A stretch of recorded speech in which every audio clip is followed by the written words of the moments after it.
اب ہم آتے ہیں سیدنا صالح علیہ السلام کے قصے کی طرف۔ دن گزرتے گئے اور لوگ ایک بار پھر ابلیس لعین کے وسوسے میں آ کر کفر کی طرف پلٹ آئے، کیونکہ ابلیس کسی بھی شخص کو وسوسے میں ڈالے بغیر نہیں چھوڑتا۔ اس طرح ایک بار پھر کفر پھیل گیا، چنانچہ اللہ نے ان کی ہدایت کے لیے صالح علیہ السلام کو مبعوث فرمایا۔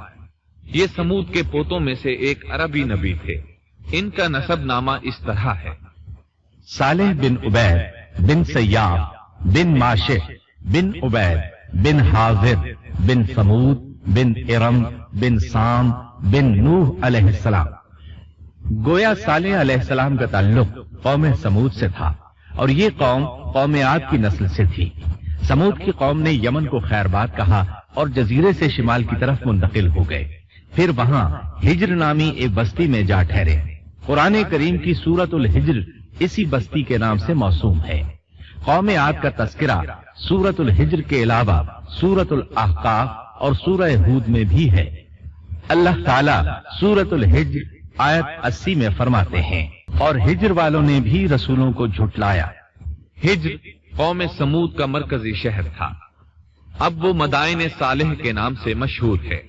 یہ شہر مدینہ منورہ کے شمال مغرب میں 380 کلومیٹر کے فاصلے پر واقع ہے۔ یہ لوگ بھی پہاڑوں کو تراش کر گھر بناتے تھے۔ یہ صنعت اور کاریگری انہوں نے قوم عاد سے وراثت میں پائی تھی۔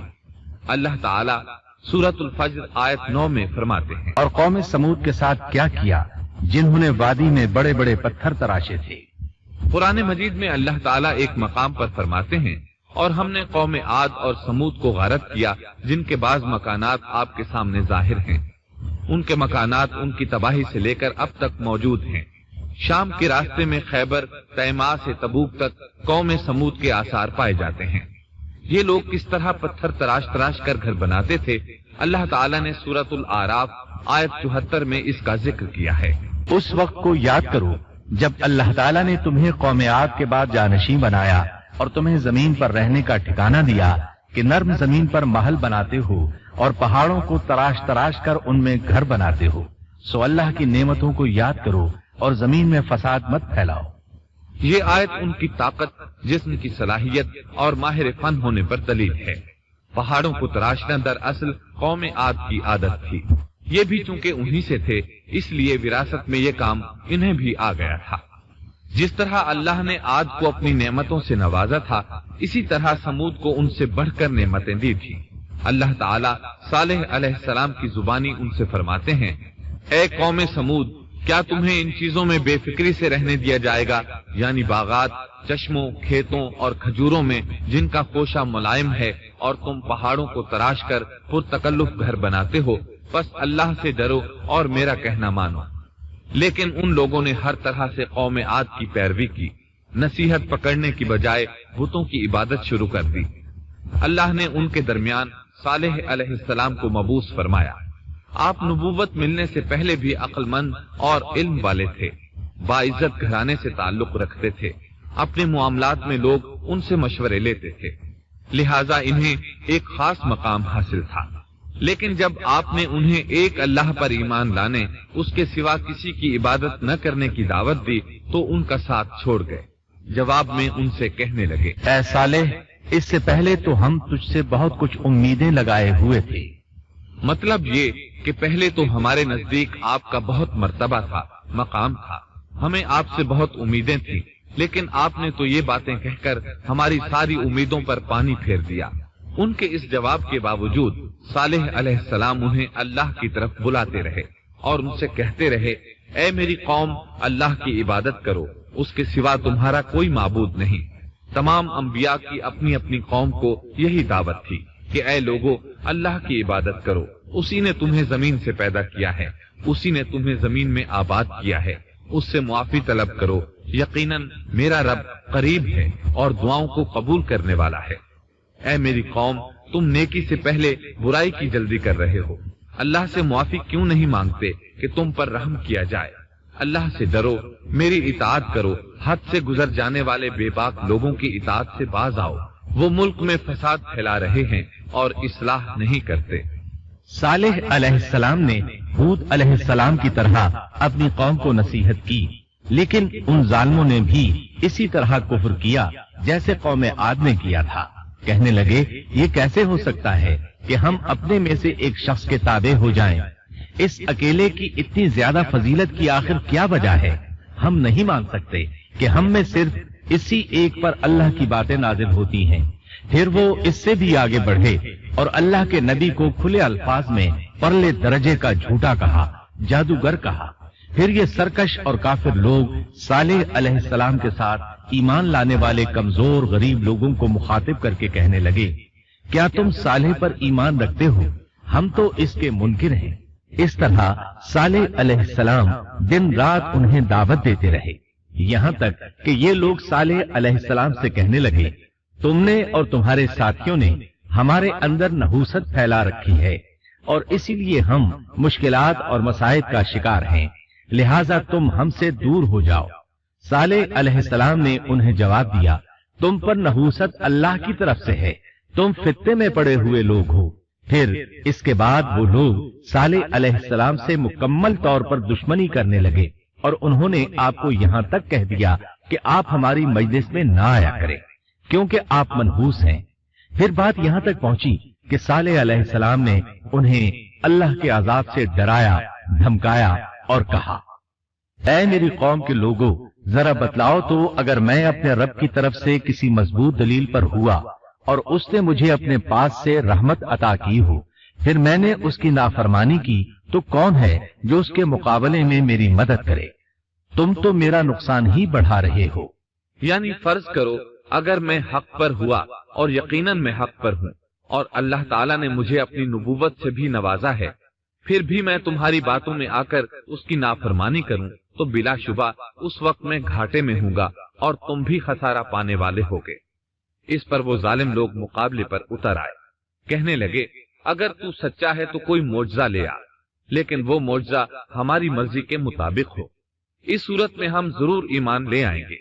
आप ऐसा करें कि बस्ती के किनारे पथरीली चट्टान में से दूध देने वाली 10 माह की हामिला ऊंटनी निकालें, उसका रंग सुर्ख हो। सालेह अलैहिस्सलाम से ये मुतालबा करके वो सरदार लोग एक तरफ बैठ गए और मजाक उड़ाने लगे। एक कहने लगा, ऊंटनी 10 माह की हो, हामिला हो। दूसरा कहने लगा, लाजमी तौर पर उसका रंग सुर्ख हो। फिर एक तीसरा सरदार बोला, उसकी खाल पर बहुत ज्यादा ऊन हो। चौथा बोला, मोटी ताजी हो, हमने पहले इस किस्म की ऊंटनी देखी ना हो। पांचवा बोला, वो इतनी बड़ी हो कि अकेली एक दिन तमाम कुएं का पानी पी जाए और दूसरे रोज हम पिए। ये लोग इसी तरह मजाक उड़ा रहे थे कि सालेह अलैहिस्सलाम ने उनसे कहा, अगर तुम्हारी मतलूबा ऊंटनी तुम्हें मिल जाए तो क्या तुम ईमान ले आओगे? सब ने मिलकर कहा, हाँ जरूर ले आएंगे। सालेह अलैहिस्सलाम ने फरमाया, तब तुम एक दिन सब लोगों को जमा कर लो। मुकर्ररा दिन वो लोग जमा हो गए। उनकी मौजूदगी में सालेह अलैहिस्सलाम ने अल्लाह से दुआ की। जमीन पर जलजला तारी हुआ, उनकी आंखों के सामने चट्टान फटी और उससे बिल्कुल वैसी ही ऊंटनी निकली जैसा कि उनका मुतालिबा था। उन्होंने अपनी जिंदगी में ऐसी ऊंटनी कभी नहीं देखी थी। उसमें वो तमाम सिफात मौजूद थीं जिनका जिक्र इन लोगों ने किया था। अल्लाह ताला सालेह अलैहिस्सलाम की जुबानी सूरह हूद आयत 64 में फरमाते हैं, ऐ मेरी कौम, ये अल्लाह की भेजी हुई ऊंटनी है, ये तुम्हारे लिए एक मोजज़ा है। अब तुम इसे अल्लाह की जमीन में खाती हुई छोड़ दो और इसे किसी तरह की तकलीफ न पहुंचाओ, वरना फौरी अजाब तुम्हें आ पकड़ेगा। इस ऊंटनी को चूंकि किसी ऊंटनी ने जन्म नहीं दिया था, इसलिए इसको नाकतुल्लाह यानी अल्लाह की ऊंटनी कहा गया। फिर सालेह अलैहिस्सलाम ने फरमाया, लोगो सुन लो, एक दिन ये ऊंटनी पानी पिएगी, एक दिन तुम पियोगे। तुम में से कोई इसे तकलीफ न पहुंचाए, वरना अल्लाह का बदतरीन अजाब तुम पर नाजिल होगा। सूरतुल कमर में अल्लाह फरमाते हैं, बेशक हम ऊंटनी को उनके लिए आजमाइश बनाकर भेज रहे हैं, तुम सब्र के साथ उनके अंजाम का इंतजार करो। इस निशानी के ज़ुहूर के बाद अल्लाह ताला ने सालेह अलैहिस्सलाम को मुखातिब करके फरमाया, तुम अब देखते रहो कि इनका अंजाम क्या होता है। इनकी सख्तियों पर सब्र करो। इनसे कह दो कि पानी पर एक दिन इनका इख्तियार होगा और एक दिन इस ऊंटनी का। खबरदार कोई ज्यादती न करे और इस ऊंटनी को पानी पीने से न रोके। सूरत उश-शम्स में अल्लाह ताला फरमाते हैं कि उनसे अल्लाह के रसूल ने फरमा दिया था कि अल्लाह की ऊँटनी की और उसके पानी पीने की बारी की हिफाजत करो, यानी उसे ना तो पानी पीने से रोको और ना ही उसे कोई तकलीफ पहुंचाओ। इस मोजज़े को देखकर लोग दो ग्रोहों में बंट गए। बहुत कम लोगों ने सालेह अलैहिस्सलाम की पैरवी की, उन पर ईमान लाए, जबकि अक्सर लोग फिर भी अपने कुफ्र पर डटे रहे। अल्लाह ताला फरमाते हैं, उन लोगों ने खुद मोजज़े का मुतालबा किया था, लेकिन उसको अपनी आंखों से देखने के बावजूद जुल्म पर अड़े रहे और कुफ्र पर इसरार करते रहे। सूरतुल हिज्र आयत 81 में अल्लाह फरमाते हैं, और उन्हें हमने अपनी निशानियां भी अता फरमाई थी, लेकिन फिर भी वो उनसे गर्दन मोड़ने वाले ही रहे। इसी तरह सूरा बनी इसराइल में अल्लाह ताला फरमाते हैं, हमने कौम समूद को निशान के तौर पर ऊँटनी अता फरमाई थी, लेकिन उन्होंने उस पर जुल्म किया। बिलाशुबा वो एक वाज़ेह निशानी थी। कोई शख्स ये नहीं कह सकता था कि जादूगरों ने उसे पैदा किया है। वो ऊँटनी उनमें मौजूद रही, उनके इलाके में जहां चाहती चरती। जब कुएं पर पानी पीने जाती तो सारा पानी पी जाती।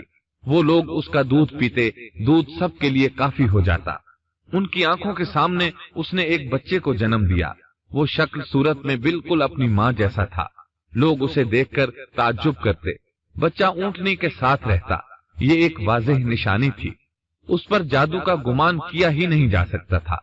वो ऊँटनी एक अरसे तक उन लोगों में रही। अल्लाह फरमाते हैं, हमने कौम समूद को बतौर निशान के एक ऊँटनी दी थी, लेकिन उन्होंने उस पर जुल्म किया। हालांकि ये निशानियां हम लोगों को डराने के लिए ही भेजते हैं। वो लोग इस ऊँटनी को देखकर मुताज्जिब जरूर हुए, लेकिन ईमान फिर भी बहुत कम लोग लाए। हालांकि इस निशानी के बाद उन्हें चाहिए था ईमान ले आए। फिर एक दिन कौम के सरदारों ने मशवरा किया कि अगर हमने साले को इसी तरह छोड़ दिया तो कहीं लोग हमें न छोड़ दें और साले के पैरोकार बन जाएं। इस ऊँटनी ने तो हमें मुसीबत में डाल दिया है। हम पूरा एक दिन पानी को छू भी नहीं सकते, क्योंकि ये सारा दिन पानी पीती रहती है। फिर ये इस कदर देवहैकल है कि इसे देखकर हमारी बकरियां भाग जाती हैं। ऊंट इसे देखकर खौफजदा हो जाते हैं, लिहाजा हमें चाहिए कि इससे छुटकारा हासिल कर लें। वो आपस में मशवरा करते रहे। आखिर उन्होंने एक आदमी मुंतखब किया। मुअर्रिखीन का इस पर इत्तिफाक है कि उसका नाम खुदार बिन सालिफ था। उसके साथ उसका एक साथी भी था। इन दोनों ने मिलकर ऊँटनी को कत्ल किया। अल्लाह ताला सूरतुल कमर आयत 29 और 30 में फरमाते हैं, फिर उन्होंने अपने साथी को बुलाया, तब उसने हाथ बढ़ाया और उसकी कोंचें काट दी।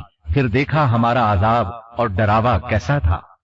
इस खुदार के बारे में नबी करीम सल्लल्लाहु अलैहि वसल्लम का इरशाद है कि पहले लोगों में से सबसे ज्यादा बदबख्त यही था।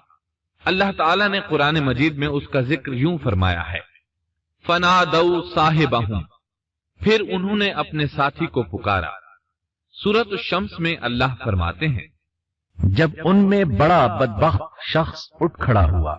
ये बदबख्त खुदार उठा, अपने साथी को साथ लिया और ऊँटनी को कत्ल करने के लिए तैयार हो गए। आपस में मशवरा हुआ कि ये न कहा जाए हमने उसे कत्ल किया है। इस तरह बाकी लोगों ने भी इनसे इत्तिफाक किया। अल्लाह ताला सूरह नमल आयत 48 में फरमाते हैं, और उस शहर में 9 आदमी ऐसे थे जो जमीन में फसाद करते थे और इस्लाह नहीं करते थे। मतलब ये कि ये लोग फसाद की इंतहा को पहुंचे हुए थे। उनमें भलाई नाम को नहीं थी और ना उनका फसाद की इस्लाह का इरादा था। बुखारी, मुस्लिम और मुस्नद अहमद की एक हदीस में है, रसूलुल्लाह सल्लल्लाहु अलैहि वसल्लम ने एक बार अपने खुतबे में इस ऊँटनी और इसे मार डालने का जिक्र फरमाया। आयत इज़िम बासा अशकाहा की तिलावत करते हुए फरमाया कि जैसे अबू जमा था, इसी जैसा ये शख्स भी अपनी कौम में अजीज, दिलेर और बड़ा आदमी था। तमाम लोगों ने उस बदबख्त के साथ अहद किया और उसे यकीन दहानी कराई कि अगर तुम्हारे साथ किसी ने बुराई का इरादा किया तो तमाम कौम तुम्हारी हिमायत में उठ खड़ी होगी। इस यकीन दहानी के बाद ये बदबख्त ऊँटनी के इंतजार में बैठ गए। ऊँटनी पहाड़ की तरफ से आती थी और पानी पीकर वापस चली जाती थी। यही उसका मामूल था। जब इन लोगों ने चट्टान से ऊँटनी को निकलते देखा تو अचानक हमला करने के लिए आगे बढ़े, लेकिन उसका जुस्सा देखकर खौफजदा हो गए, उल्टे पांव भागे। बदबख्त कुदार ने अपने साथियों की ये हालत देखी तो हंस पड़ा और आगे बढ़कर ऊंटनी की रान में तीर मारा। इससे ऊंटनी की रान की हड्डी टूट गई और वो नीचे गिर गई। फिर उस जालिम ने अपने साथियों को आवाज दी और आगे बढ़कर ऊंटनी की कोंचें काट दी। सूरत शम्स में अल्लाह ताला फरमाते हैं, उन लोगों ने अपने पैगंबर को झूठा समझकर उस ऊंटनी की कूंचें काट दी। बस उनके रब ने उनके गुनाहों के बायस उन पर हलाकत डाली और फिर हलाकत को आम कर दिया और उस बस्ती को बर्बाद कर दिया। ऊंटनी की कूंचें काट दिए जाने के बारे में अल्लाह ताला एक दूसरे मकाम पर फरमाते हैं कि बस उन्होंने ऊंटनी को मार डाला और अपने परवरदिगार के हुक्म से सरताबी की और कहने लगे, ऐ सालेह, जिन अजाबों से तू हमें धमकाता रहता था, अगर तू वाकई पैगंबर है तो उन अजाबों को हम पर नाजिल करा दे। ऊंटनी पर हमला होते ही उसका बच्चा भाग निकला था। वो पहाड़ की चोटी पर चढ़ गया, 3 मरतबा बिलबिलाया। ये बदबख्त उसके पीछे भागे और आखिर उसे भी कत्ल कर दिया। फिर तमाम बस्ती वाले जमा हुए, ऊंटनी और उसके बच्चे का गोश्त तैयार किया और मजे के साथ उसको खाया। इस जुर्म में उन सब ने शिरकत की। अलबत्ता जो लोग सालेह अलैहिस्सलाम पर ईमान ले आए थे वो अलग थलग रहे। सालेह अलैहिस्सलाम को जब ये खबर मिली तो वो घबराए हुए ऊंटनी के पास पहुंचे। ऊंटनी बेजान पड़ी थी, उसका बच्चा भी बेजान था। लोग उनके गिर्द जमा थे और उनका गोश्त खा रहे थे। इस वक्त सालेह अलैहिस्सलाम ने उनसे कहा।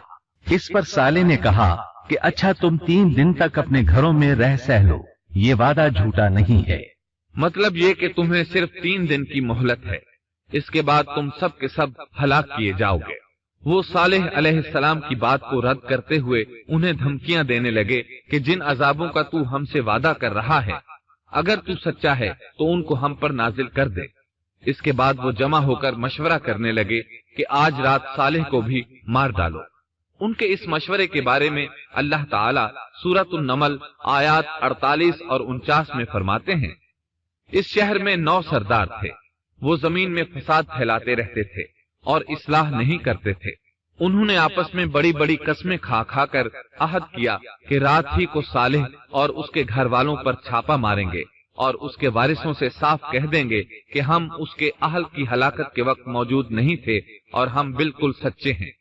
अब ये लोग सालेह अलैहिस्सलाम के घर की तरफ चले।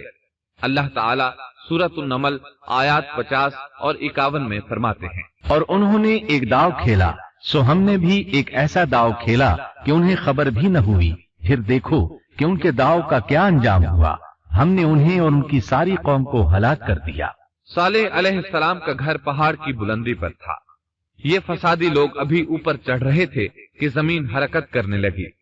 एक चट्टान ऊपर से लुढ़कती हुई आई और उन तमाम को पीस कर रख दिया। उन 9 फसादी लोगों की हलाकत के साथ ही अल्लाह के अजाब की इब्तिदा हो चुकी थी। चुनाचे सालेह अलैहिस्सलाम ने अपने साथियों के साथ उस बस्ती को छोड़ दिया, यानी वो हिज्र के इलाके से निकल गए।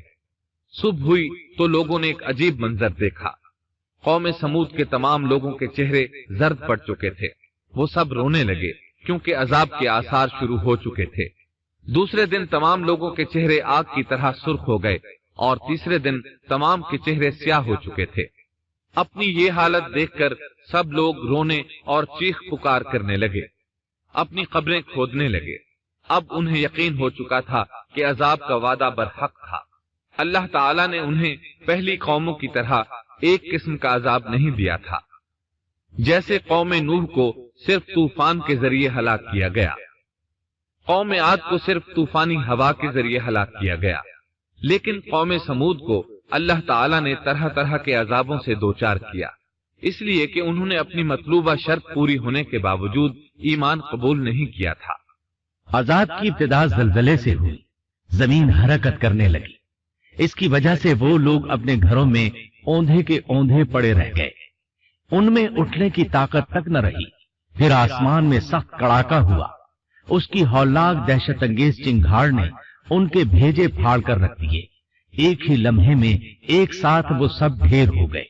उनकी हलाकत और तबाही को बयान करते हुए अल्लाह ताला सूरत ज़ारियात आयात 43 تا 45 में फरमाते हैं, और समूद के किस्से में भी इबरत है जब उनसे कहा गया कि तुम कुछ दिन तक फायदा उठा लो, लेकिन उन्होंने अपने रब के हुक्म से सरताबी की। इस पर उन्हें देखते देखते तेज और तुंद कड़ाके ने हलाक कर दिया, बस न तो वो खड़े हो सके और न बदला ले सके।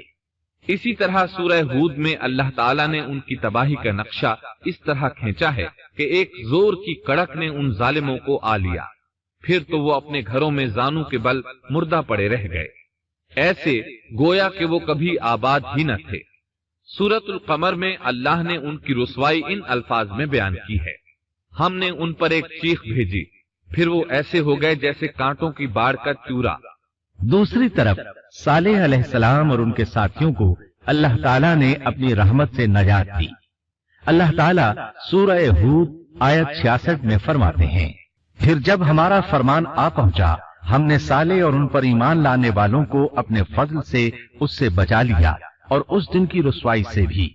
यकीनन तेरा परवरदिगार निहायत तवाना और गालिब है। इस कौम के आसार आज तक बाकी हैं। मदीना मुनव्वरा के शिमाल मगरिब में इनके घर मौजूद हैं। अब ये इलाका मदाइन सालेह के नाम से मशहूर है। सूरत नमल में अल्लाह ताला फरमाते हैं, बस ये उनके घर हैं जो उनके जुल्म के सबब वीरान पड़े हैं। बेशक इसमें दानिशमंदों के लिए निशानियां हैं। अल्लाह ताला ने उनके निशानात को आज तक बाकी रखा है ताकि बाद में आने वालों को यकीन हो जाए और किसी किस्म का शक न रहे। अजाब के आसार नमूदार होने पर सालेह अलैहिस्सलाम ने उनसे फरमाया था, ऐ मेरी कौम, मैंने तुम्हें अपने परवरदिगार का हुक्म पहुंचा दिया था और मैंने तुम्हारी खैर खाही की, लेकिन तुम लोग खैर खाहों को पसंद नहीं करते। इसके बाद सालेह अलैहिस्सलाम अपने साथियों के साथ वहां से हिजरत करके फिलिस्तीन आ गए। वहीं रमल्ला नामी बस्ती में रहने लगे और यहीं आपकी वफात हुई। नबी करीम सल्लल्लाहु अलैहि वसल्लम सहाबा किराम रज़ियल्लाहु अन्हुम के साथ तबूक तशरीफ ले गए तो आपने मदायने सालेह के करीब क़याम फरमाया था। सहाबा ने उन कुओं से पानी ले लिया जो कौम समूद के इस्तेमाल में रहे थे। कुछ बर्तन भी वहां से ले लिए।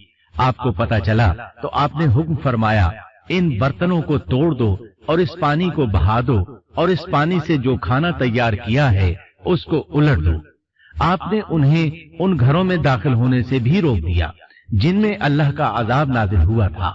आप सल्लल्लाहु अलैहि वसल्लम ने फरमाया, मैं डरता हूं तुम पर भी ऐसा अजाब ना आ जाए जैसा उन पर आया था, इसलिए उनके इलाके में दाखिल न हुआ करो, और अगर दाखिल होना पड़ जाए तो रोते हुए दाखिल हुआ करो, और रोना ना आए तो रोने जैसी शक्लें बना लिया करो ताकि तुम्हारा शुमार जालिमों में न हो। अल्लाह ताला फरमाते हैं, आगाह रहो, कौम समूद ने अपने रब से कुफ्र किया, सुन लो इन समूदियों पर फिटकार है। कुरान में इनका किस्सा 26 से ज्यादा मर्तबा बयान किया गया है। इसके बाद लोग ईमान की हालत में अमन चैन की जिंदगी बसर करने लगे, लेकिन फिर नए सिरे से इनमें खराबी पैदा हुई। शैतान ने फिर अपना काम दिखाया, उनके दिलों में वसवसा डाला और फिलिस्तीन, इराक, मिस्र और जजीरे के नवाही इलाकों में शिर्क फैल गया। लोग एक बार फिर कुफ्र की तरफ पलट पड़े। इस पूरे किस्से में चंद इबरतें हैं, आइए जरा उनका भी जिक्र हो जाए। अल्लाह ताला की ऊंटनी अगरचे सैयदना सालेह अलैहिस्सलाम की नबूवत का एक निशान थी, उनकी सच्चाई का सबूत थी, लेकिन कुरान करीम की वजाहत यह है कि वो कौम समूद की आजमाइश के लिए थी और वही उनकी हलाकत का निशान साबित हुई, जैसा कि सूरतुल कमर में अल्लाह ताला फरमाते हैं, बेशक हम ऊंटनी को उनकी आजमाइश और इम्तिहान के लिए भेजने वाले हैं, बस तू उनके इंतजार में रह और सब्र इख्तियार कर। सुन्नतुल्लाह ये रही है कि अगर वो अपने पैगंबर को किसी कौम की हिदायत के लिए भेजे और कौम उसकी हिदायत पर कान न धरे तो जरूरी नहीं कि वो कौम हलाक कर दी जाए। लेकिन जो कौम अपने नबी से इस वादे पर निशान तलब करे कि अगर उनका मतलूबा निशान जाहिर हो गया तो वो ईमान ले आएंगे और फिर निशान आ जाने के बाद वो ईमान न लाए तो उस कौम की हलाकत यकीनी है। अल्लाह ताला फिर उस कौम को मुआफ नहीं करते जब तक कि वो ताइब न हो जाए और अल्लाह के दीन को कबूल न करे या अजाब इलाही से सफाई हस्ती से मिटकर दूसरों के लिए इबरत का निशान बन जाए। لیکن اس سنت سے نبی کریم صلی اللہ علیہ وسلم کی امت مستثنا ہے، اس لیے کہ آپ صلی اللہ علیہ وسلم نے وضاحت فرمائی ہے، میں نے اللہ تعالیٰ سے دعا مانگی ہے کہ اللہ تعالیٰ میری امت میں عذاب عام مسلط نہ فرمائے، اور اللہ نے میری دعا قبول فرما لی۔ قرآن میں اللہ تعالیٰ نے نبی کریم صلی اللہ علیہ وسلم کی اس بات کی یوں تصدیق کی ہے، اے رسول، اس حال میں کہ تو ان میں موجود ہے، اللہ تعالیٰ ان کافروں پر عذاب مسلط نہیں کرے گا۔ اور یہ ایک خطرناک غلطی ہے، نفس کا دھوکہ ہے کہ انسان عیش و عشرت اور دنیاوی جاہ و جلال کو دیکھ کر یہ خیال کر بیٹھے، یہ گمان کر لے کہ جس قوم یا فرد کے پاس یہ سب کچھ موجود ہے وہ ضرور اللہ تعالیٰ کے سائے میں ہے، اور یہ کہ ان کی یہ خوش عیشی اس بات کی علامت ہے کہ اللہ تعالیٰ کی خوشنودی ان کے ساتھ ہے۔ یہ نفس کا دھوکہ ہے، غلط فہمی ہے، بلکہ کج فہمی ہے۔ قرآن کریم کے اس واقعے میں جگہ جگہ اس بات کی وضاحت ہے کہ بعض اوقات زیادہ سے زیادہ خوش عیشی زیادہ سے زیادہ عذاب کا پیش خیمہ ثابت ہوتی ہے، اگرچہ قوموں کے لیے اس کی مدت چند ماہ یا چند سال نہیں بلکہ گھبرا دینے والی مدت ہی کیوں نہ ہو، مگر ہر قسم کی دنیاوی کامیابیوں اور خوش عیشیوں کے ساتھ جب ظلم، سرکشی اور غرور کسی قوم کا مستقل شعار بن جائے تو سمجھ دو اس کی تباہی اور ہلاکت کا وقت قریب آ پہنچا۔ اللہ تعالیٰ فرماتے ہیں، تیرے رب کی پکڑ بہت سخت ہے، لیکن اس کے ساتھ ہی یہ بات بھی ہے کہ کسی قوم میں تمام تر خرابیوں کے باوجود اگر قوم سے اکثر افراد اللہ کے شکر گزار ہوں، اس کے بندوں کے ساتھ انصاف کرنے والے اور آپس میں نیک نیت اور خیرخواہی کرنے والے ہوں، تو بلا شبہ وہ اللہ کے ہاں مقبول بندے ہیں، اور انہی کو دنیا اور آخرت کی کامیابیوں کی بشارت ہے، اور انہی کے لیے یہ دنیاوی عیش اللہ کی بے انتہا نعمتوں کی علامت ہے۔ انہی الفاظ پر سیدنا صالح علیہ السلام کا قصہ اختتام کو پہنچا۔